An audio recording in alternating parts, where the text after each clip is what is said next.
Assalamualaikum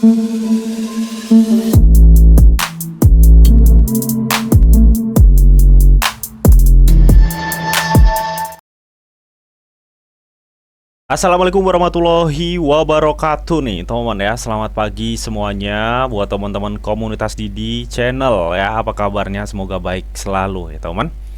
Oke teman ya, di kesempatan kali ini di pagi hari ini ya, gue akan coba cek sentimen cryptocurrency teman-teman ya, terutama untuk Bitcoin teman-teman.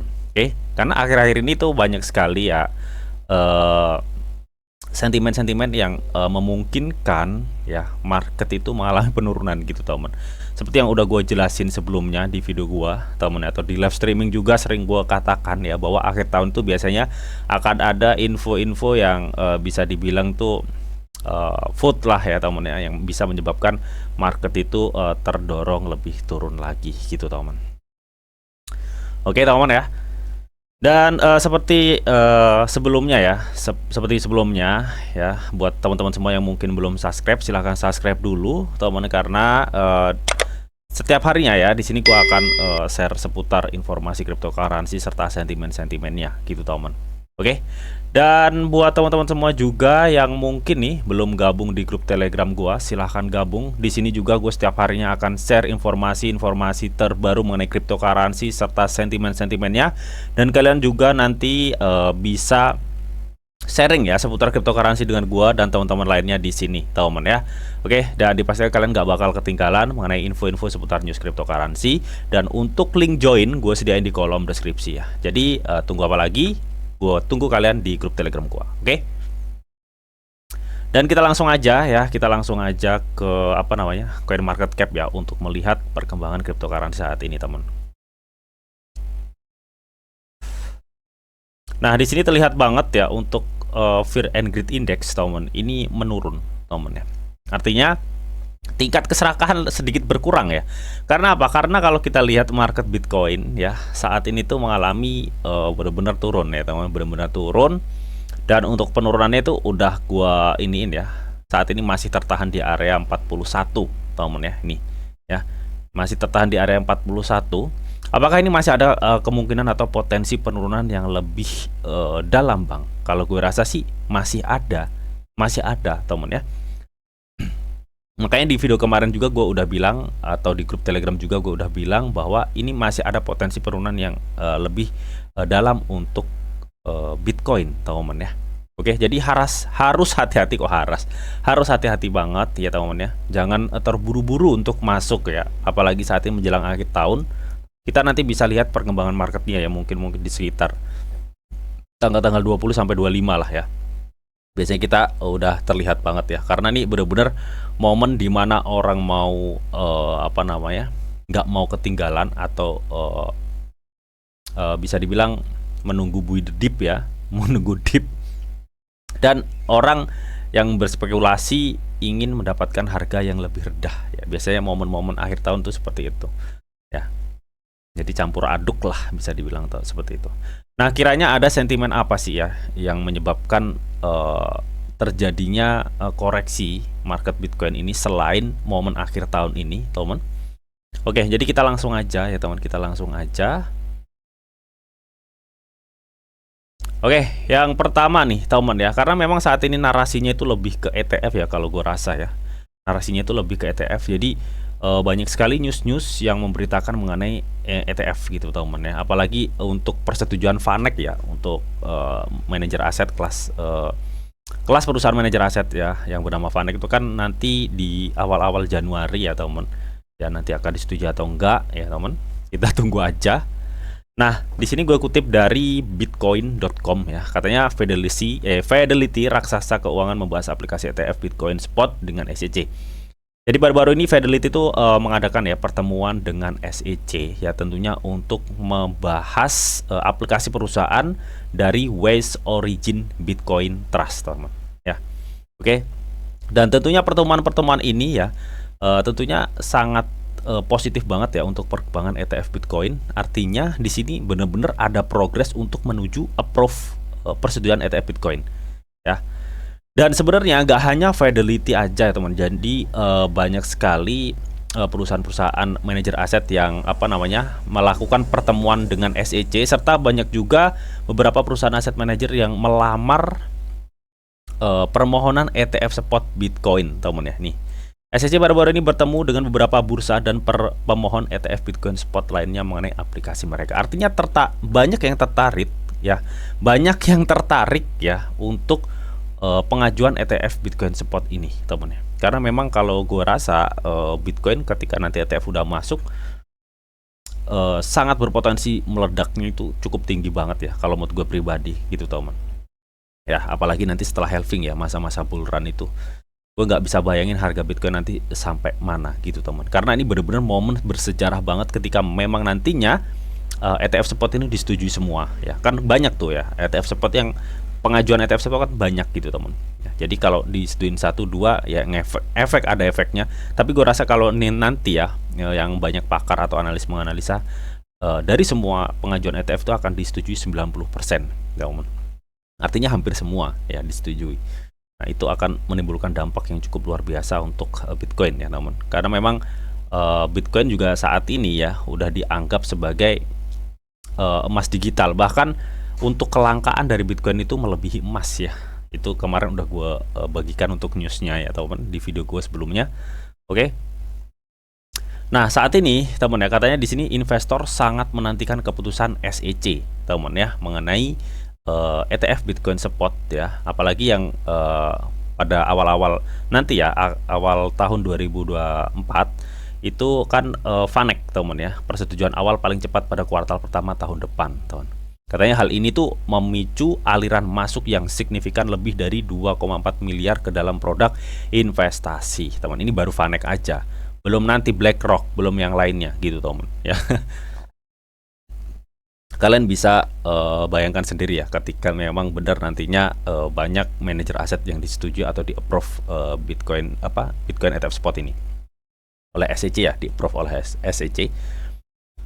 Dan kemarin juga gue udah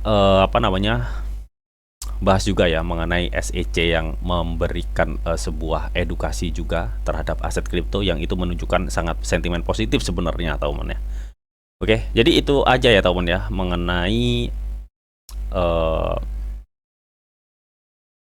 info ETF spot Bitcoin, teman ya. Jadi intinya saat ini banyak orang itu berekspektasi ya, teman ya, bahwa manajer aset itu udah siap-siap untuk membeli Bitcoin sebelum peluncuran ETF Bitcoin gitu, teman.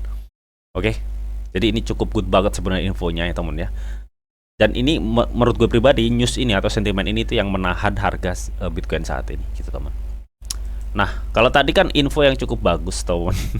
Nah, kali ini info yang bisa dibilang cukup bisa ya menurunkan harga kripto ya. Ini datang dari Elizabeth Warren ya, atau selaku salah satu senator AS, teman.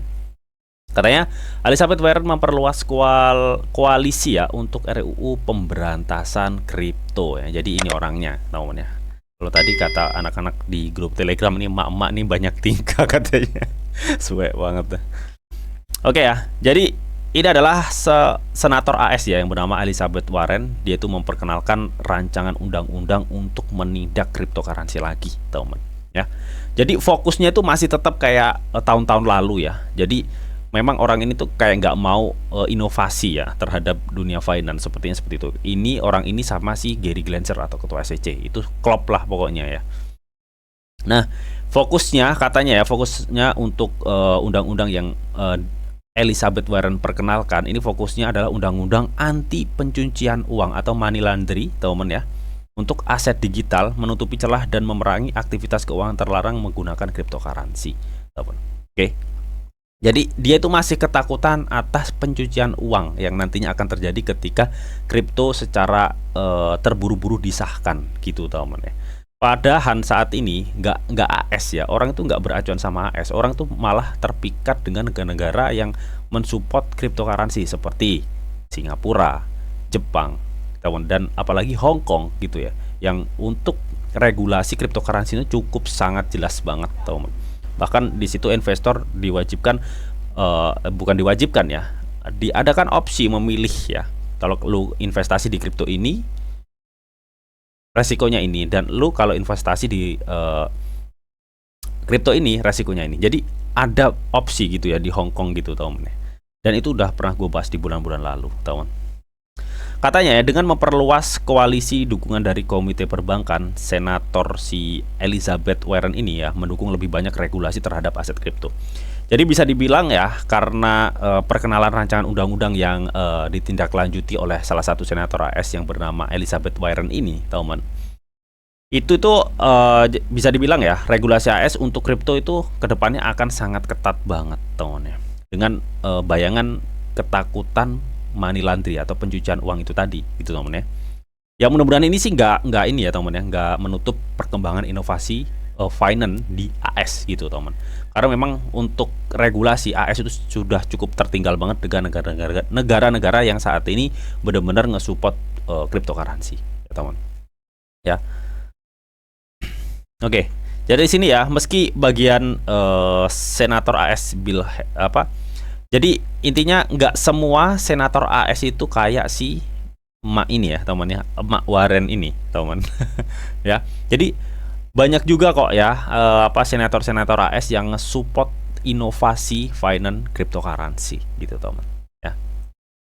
Jadi nggak hanya si emak ini ya teman ya, yang intinya tuh nggak nge-support gitu teman ya. Nah, salah satunya ini nih, senator AS menyerukan regulasi kripto ringan yang tidak membunuh inovasi dan mendorong perusahaan ke luar negeri teman ya. Ya, jadi ini adalah senator yang bernama Bill Hagerty ya. Jadi dia tuh mengatakan ya teman ya mengenai peraturan cryptocurrency di AS ini teman. Katanya Kongres perlu mengatur industri kripto dengan sentuhan ringan yang tidak mematikan inovasi di AS. Nah ini gue sangat setuju banget ya.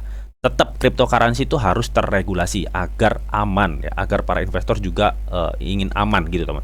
Tapi nggak sekeras yang dilakukan oleh si si Elizabeth ini gitu teman ya. Jadi ini peraturannya itu lebih mematikan kripto gitu teman ya, daripada meregulasi sebuah kripto dan membiarkan inovasi finance itu bertumbuh kembang.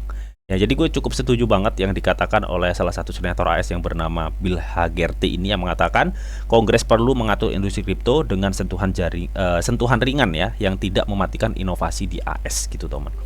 Ya. Tapi nggak tahu nanti yang dipakai itu yang mana, senator ini atau senator si Warren tadi gitu teman ya. Oke.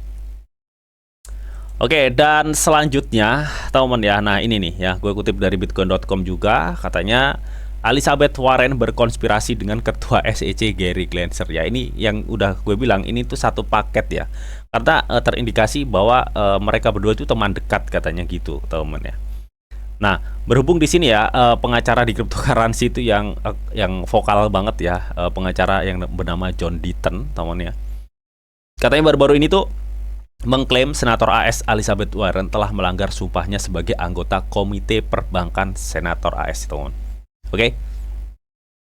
Dimana di sini ya, Deaton itu menuduh bahwa Warren bertugas mengawasi Komisi Sekuritas dan Bursa SEC. Nah, tapi konspirasinya itu di mana gitu ya. Nah, di sini katanya ya Elizabeth Warren melanggar sumpahnya. Nah, ini nih. John Deaton ya, seorang pengacara terkenal komunitas kripto mengecam senator AS Elizabeth Warren ya di platform media X atau Twitter ya, teman. Dimana menuduh katanya dia itu melanggar sumpahnya. Hal ini terbukti dari salah satu postingan Deaton ya untuk tanggapan terhadap klip video dari Fox News ya yang dibagikan yang menjadikan ya video tersebut adalah bukti menunjukkan bahwa senator Warren katanya itu melatih Gary Gensler atau ketua SEC dalam persiapan sidang Senat tahun lalu ya, atau tahun di 2021. Jadi waktu tahun 2021 itu ada sidang intinya teman ya. Jadi mana Gary Gensler tuh nantinya akan disuguhi pertanyaan-pertanyaan yang pertanyaan tersebut datang dari si salah satu senator AS ya yang bernama Elizabeth Warren ini ya selaku Komite Perbankan di Senat gitu teman. Jadi pertanyaan-pertanyaan tersebut katanya tuh udah disiapin ya. Bahkan Gary Gensler tuh udah dikasih, intinya tuh gini, ini pertanyaan yang akan gue ajuin ya, kamu pelajarin dan referensi jawabannya ini gitu ya teman.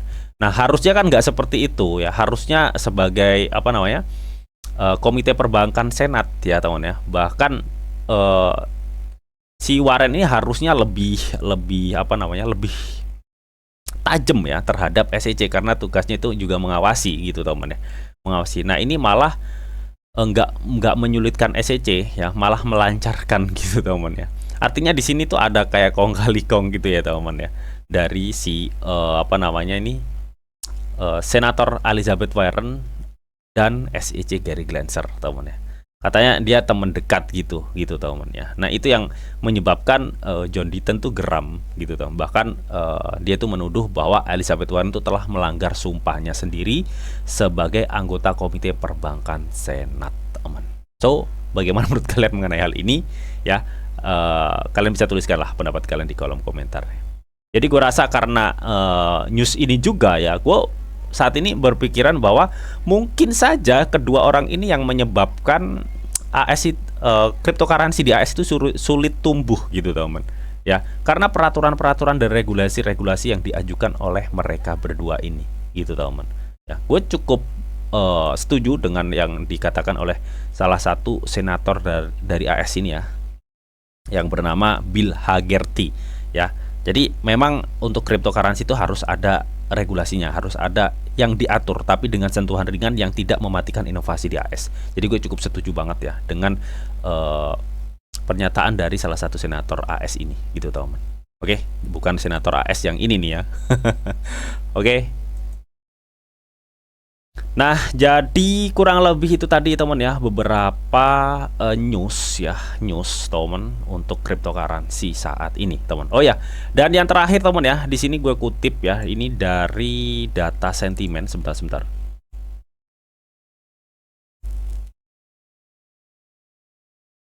Bentar ya teman, ini gue translate dulu. Nah ini ya. Jadi ini gue kutip dari data sentimen teman ya. Katanya kripto telah mengalami penurunan tercepat dalam 4 bulan karena pasar telah terkoreksi dan menimbulkan sedikit kekhawatiran bagi para pedagang katanya teman. Ya memang kita ketahui ya dalam 4 bulan ini pasar memang telah terkoreksi gitu teman ya. Tapi akhir-akhir ini kan ada kenaikan yang cukup lumayan lah teman. Nah, ada tingkat panggilan ya, buy the dip yang tinggi, yang biasanya berarti ada sedikit keinginan berlebih dan atau FOMO ya pada harga rendah di Twitter ya. Jadi di sini para trader tuh banyak teman ya yang mengharapkan buy the dip teman, dan mereka itu ada juga sebagian yang FOMO ingin mengharapkan harga rendah ya. Jadi bercampur aduk untuk saat ini ya. Intinya kalau gue rasa ya akhir tahun ini gue lebih optimis bahwa akan ada penurunan lebih lanjut untuk Bitcoin itu sendiri ya teman ya. Gue rasa akan seperti itu gitu teman ya. Jadi kalian sendiri juga harus waspada juga ya, harus hati-hati, jangan keburu masuk teman ya. Mending kalian wait and see dulu, nunggu kalau memang market Bitcoin turun ya, biar turun seturun-turunnya dulu baru kalian masuk. Intinya seperti itu ya teman. Oke, jadi itu tadi ya sedikit beberapa informasi seputar sentimen cryptocurrency, semoga bisa bermanfaat. Dan tetap sebelumnya di sini tuh ada disclaimer on bahwa untuk trading dan investasi di dunia cryptocurrency itu sifatnya sangat berbahaya atau sangat-sangat beresiko tinggi teman. Jadi bijaklah kalian nih dalam mengelola atau memanajemen keuangan kalian. Semua keputusan yang kalian ambil adalah tanggung jawab kalian masing-masing. Di sini dia hanya memberikan informasi yang ada di tahun untuk kalian semua. Oke, mungkin itu aja yang bisa gue sampaikan di acara video ini, semoga bisa bermanfaat. Jika kalian suka video ini jangan lupa kalian klik like, share, comment, and di subscribe teman, karena subscribe itu gratis dan tentunya kalian akan mendapatkan update video terbaru dan info-info terbaru dari Didi Channel. Oke, sampai jumpa, bye bye.